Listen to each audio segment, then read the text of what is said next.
Hey y'all, it's J Miller if you like. Welcome to Knockers on the Bottom. So let's just get right to it. So the Cowboys have a game tomorrow, so I wanted to go through some of the things we might look for and talk about if the Cowboys have a successful game. So as all you guys know, it's preseason, so a successful game doesn't necessarily come down to whether or not the Cowboys win or the Cowboys lose. We're looking for specific things from specific players to tell us that the Cowboys have been making progress throughout training camp. So one of the things we're looking for is to see, of course, if Mozzie Smith is able to command double teams from the offensive line and the linebackers to flow freely. That's probably the number one thing I'm going to be looking for throughout this preseason first game. Some of the other things I'm going to be looking for is to see if Maris Leafau is looking as run and hit as he looks in practice. In practice, Maris is flying around the ball. He's flying to wherever the ball carrier is. He's flying to wherever the crosser is.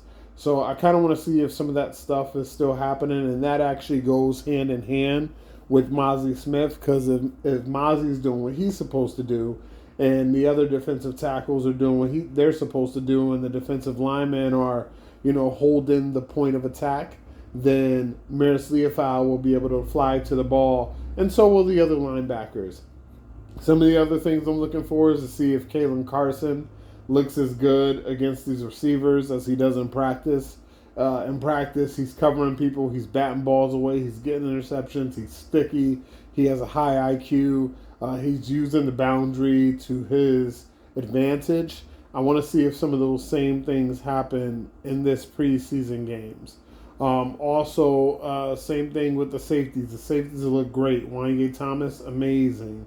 Red Wine is a pretty good safety as well. I don't think we'll see much of Malik Hooker.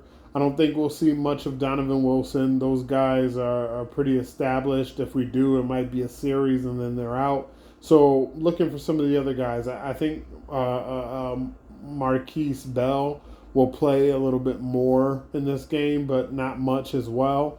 Even though he's a backup, he's a pretty established backup. But once we get down to the third team, I want to see how some of those guys react as well. And then also Marshawn Nealon, our second round pick. I want to see how he looks against the Rams defensive tackles, rushing the passer, seeing if he gets home a few times. Doesn't necessarily have to be a sack, but pressures. Pressures are what we measure defensive linemen by. And the only reason I say it doesn't necessarily have to be a sack is because you could get pressure on the quarterback, and then the quarterback could spin out and throw a ball. Or, he could get the pressure and the quarterback could scramble away from him into another defensive lineman and get sacked by that guy. But it was really Marshawn Nealon that created the disruption. So just looking to see some of that stuff from him as well. On the offensive side of the ball, I want to see, first and foremost, how the young offensive linemen play. I know we're going to see the number 67, Brock Hoffman. We're for sure going to see him. He hasn't been in the league long enough for him to get this time off. And I do think it's a legit competition between him and Cooper Beebe. Cooper Beebe has been looking so much better in practice as we've gone along. When he first started, his snaps were a problem, whether it was a shotgun snap, whether it was a snap to the quarterback right under. But man, I've kind of been seeing more and more of those snaps looking well, and then him being able to also get off the ball and use his power. So I'm looking to see how Cooper Beebe looks in a game situation, doing the same thing. A lot of times in practices and training camp, right, we get some of these players and they look awesome, but a lot of these things are scripted because a lot of the coaches are teaching, right? They're teaching technique. They're teaching hand placement. They're teaching foot movement. They're teaching where we want you to be when this play is done. So a lot of the times they don't allow the play to run the same way it runs in the regular season. If the quarterback is going to get sacked, you know what? No sack. Can't touch that guy. Let him scramble out. Let him make the throw. But in a game situation, such as the preseason, the script can still be there, but a lot of times it goes out the window, right? What did Mike Tyson say? Everybody has a plan until you get punched in the mouth. So it's nice to see, hey, my quarterback can be brought down. Hey, Cooper Beebe can have a bad snap that's recovered by the defense. Hey, Awesome Richards can overset himself and be, swim moved by the defensive player. And now all of a sudden that guy's in the backfield. He's in Cooper Rush's face or he's in Trey Lance's face. And now we have to see how that plays out. So that's the type of stuff I'm looking to see with the Cooper Beebe situation. I want to see him snap the ball, but then also still play with the same power that he plays with. I want to see him see a linebacker coming up to blitz and calling out the mic, resetting the protections, and then snapping the ball and the offensive line having some success based on the protections that he set. I want to see Tyler Guyton, out on an island against whatever the Rams' best pass rusher is and kind of stonewalling them and keeping, the quarterback pretty clean. I want to see the running backs being able to hit the hole hard and the offensive line opening up some holes and letting those running backs get to the second level and seeing if they can make a linebacker miss and get an extra 4, 5, 6 yards. So Cooper Beebe, I'm going to be watching him closely. Tyler Guyton, I'm going to be watching him closely. Some of the other guys, I'm not necessarily watching as closely. Like, I don't really give a crap about what TJ Bass is doing, only because I watched him last year. I saw that he was a gamer. Whenever the games came on, he was pretty good to go. I don't expect him to necessarily take a step back in year 2. Shipley, not even sure he makes the team. So unless Shipley does something that stands out to me, and Shipley, by the way, I was in our earlier episodes, I was calling him number 65 because I hadn't quite gotten his name yet. But he has sort of made a name for himself. So I'll call him Shipley. But Shipley isn't necessarily going to make the team. So I don't really care about what he does. Jalen Tolbert will get some snaps with the first team, and then he'll probably kind of chill out. But it'll probably be TBJ, Tyron Billy Johnson, Jalen Moreno Cropper. We got a lot of 3-namers on the squad. So some of those guys are going to be getting more reps. I'd like to see how they do going against the Rams' second and third teamers. I'm definitely going to be watching Trey Lance, especially with all the Dak, news, swirling and going around and the speculation. I'd like to see, Trey Lance come out there and at least lead the team on a scoring drive. That's probably my ceiling in the first preseason game.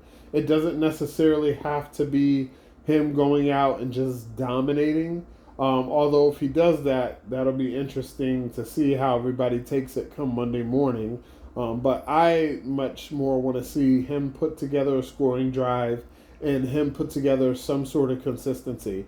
I hope the Cowboys run into situations where there's a 2-minute drill before the half and we have the ball, because we'll get to see how Trey Lance does in the 2-minute. I'd like to see that in the fourth quarter as well.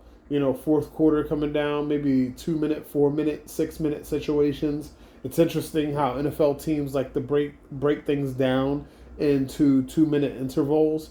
But, if there's a certain score situation, I personally would like the Cowboys to be down by 3 to 10 points with maybe about 8 to 10 minutes to go in a game, and them have to go into a hurry up with Trey Lance just to kind of get him some of those work, or some of that work. Sorry, guys. Some of that work, and just kind of see how he handles it with some of those receivers that have been showing up during practice. It looks like in practice, the Cowboys have a deep receiving core, but I've been through this too many times where the Cowboys in practice seem to have great receivers, great tight ends, great running backs. And then we get to some of these situations in the preseason and even the regular season. But right now we're in preseason, so we'll just keep it to that. But in the preseason where some of these late game situations come on and all of a sudden these guys that were showing up every day don't necessarily show up. When it comes to making roster cuts and deciding who you're going to keep, the preseason games are like a multiple of 10 to the practices. You can practice as much as you want, but in practice, almost everything is scripted. There's not many non-scripted periods. In the preseason games, you're going to get situations that you can't practice for. And in those situations, you start to find out that when the stress is on, and as we see in an NFL regular season game, the stress is on pretty much every single play, right? Because each team gets a finite amount of plays in each game. You get, if you're a high-powered offense and you're running it quickly, you might get 70, 75 plays. If you're a methodical offense, you might get 55, 60 plays. If you're a ball control offense, you're probably trying to keep it to 50 max.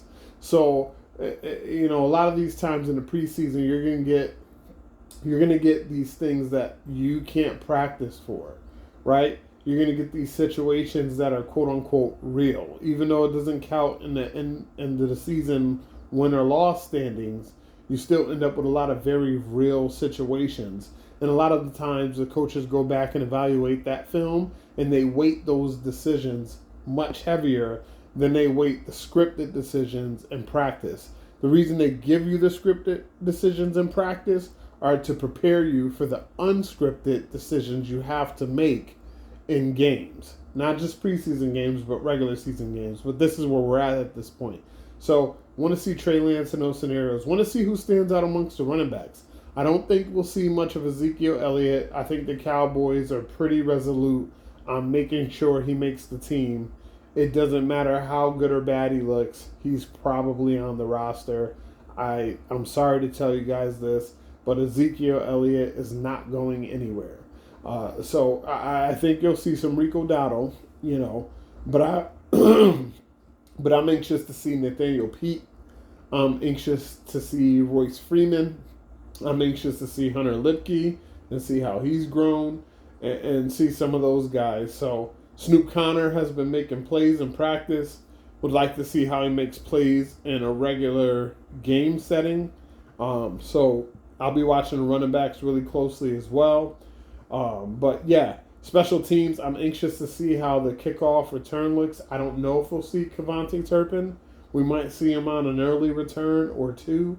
And then after that, they're going to be like, hey, man, you get out of here. Because they're not really going to risk a chance.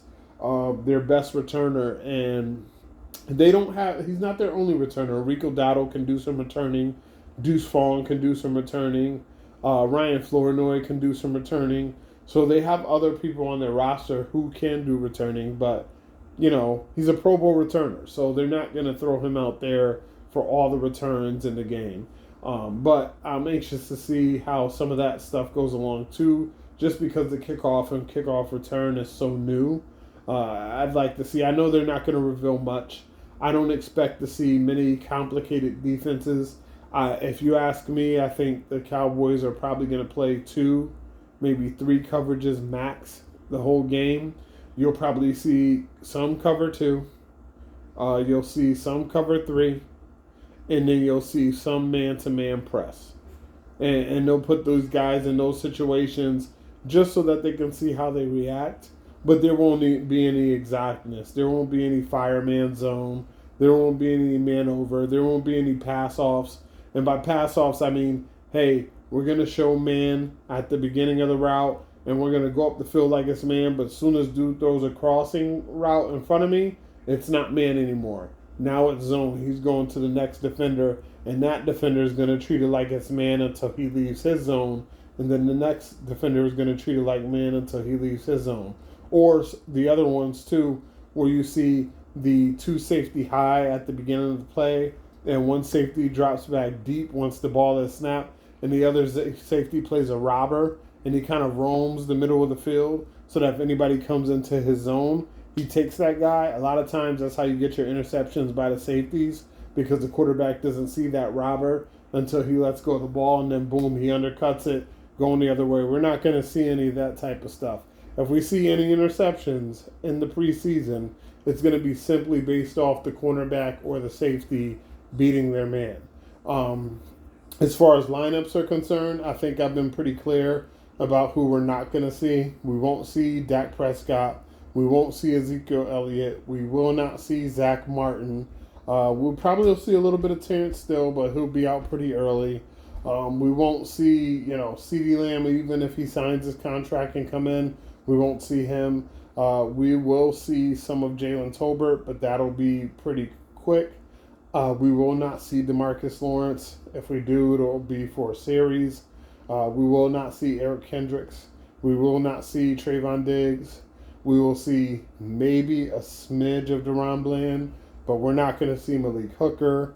We're not going to see Donovan Wilson. So some of those things are going to be left up to when the regular season comes. So those are the kind of people we look. Now, as far as a successful game from the offense, I know we talked about the defense a little bit. Seeing some of those receivers continue to make plays like they did in practice. Seeing some of those running backs, the number one thing I'm looking for is who can pick up blitzes in passing situations. Because the Cowboys are not going to put a running back in there who can't pick up a third down blitz. We all know Ezekiel Elliott is great at picking up blitzes in third down situations. He's basically an extra offensive lineman in the backfield, and that's why I know he'll be on this team. Now, in some of the practices, I've seen Nathaniel Pete picking up blitzes pretty well. I know Hunter Lipke is also good at picking up blitzes. So if Nathaniel Pete can shine in the running game a little bit with his blitz pickup stuff in the passing game, again, because he has something that the other running backs don't have on this team, which is just blazing speed, he may be able to carve out a role for himself and make the squad. But all these things are going to come to the front during the game tomorrow. So that's what I'm looking out for. The Cowboys, it's successful if the defense is able to make some stops with Mozzie Smith commanding double teams and the linebackers flying around. The defense is successful if some of these young corners like Kalen Carson can make some plays. We know Nahshon Wright's not here anymore. He just got traded to the Minnesota Vikings, so that's out. But we're looking for Eric Scott. We're looking for Kalen Carson to, just be solid in coverage. We're looking for Red Wine to provide that deep safety coverage that we need. We're looking for Maris Leafau to be very read and react, and get some plays either at the line of scrimmage or just beyond. As far as offense, we're looking for Cooper Beebe to be able to snap the ball well, hold the point of attack. We're looking for Tyler Guyton to be able to block the defensive ends well, hold the point of attack. We're looking for Trey Lance to make good, quick decisions. We're looking for him to have some outside of the number throws. We're looking for these running backs to be able to pick up blitzes and be able to perform well in short yardage and first and second down. And we're looking for the special teams to just keep the field position in a neutral position. So, if you're going to be able to field the ball, field it. If you're going to be able to return it a little bit, do it. Don't turn the ball over. Don't put it on the ground. Just very solid. And if the Cowboys end up losing, it's okay. It's the preseason. We're not looking for the final score. We're looking to come away from that game, saying things like, man, Mozzie Smith, he was beating up their offensive line. Man, Maris Leafau, he was flying around. Man, Tyron Billy Johnson, he made some great catches just like he was doing. Man, Trey Lance, no interceptions, good decisions, decisive getting the ball out. Those running backs, they weren't just getting to the line of scrimmage and getting down. They were busting through for 4, 5, 6 yards a carry. And if we see those types of things, then we kind of get an idea of how this roster is going to round out. But that's what I got for you for now. If you like the video, like below. If you want to subscribe. If there's anything specifically that you want me to cover, leave it in the comments below. Until then, this has been J Mill. J Miller if you like. Knockers on the bottom. Peace.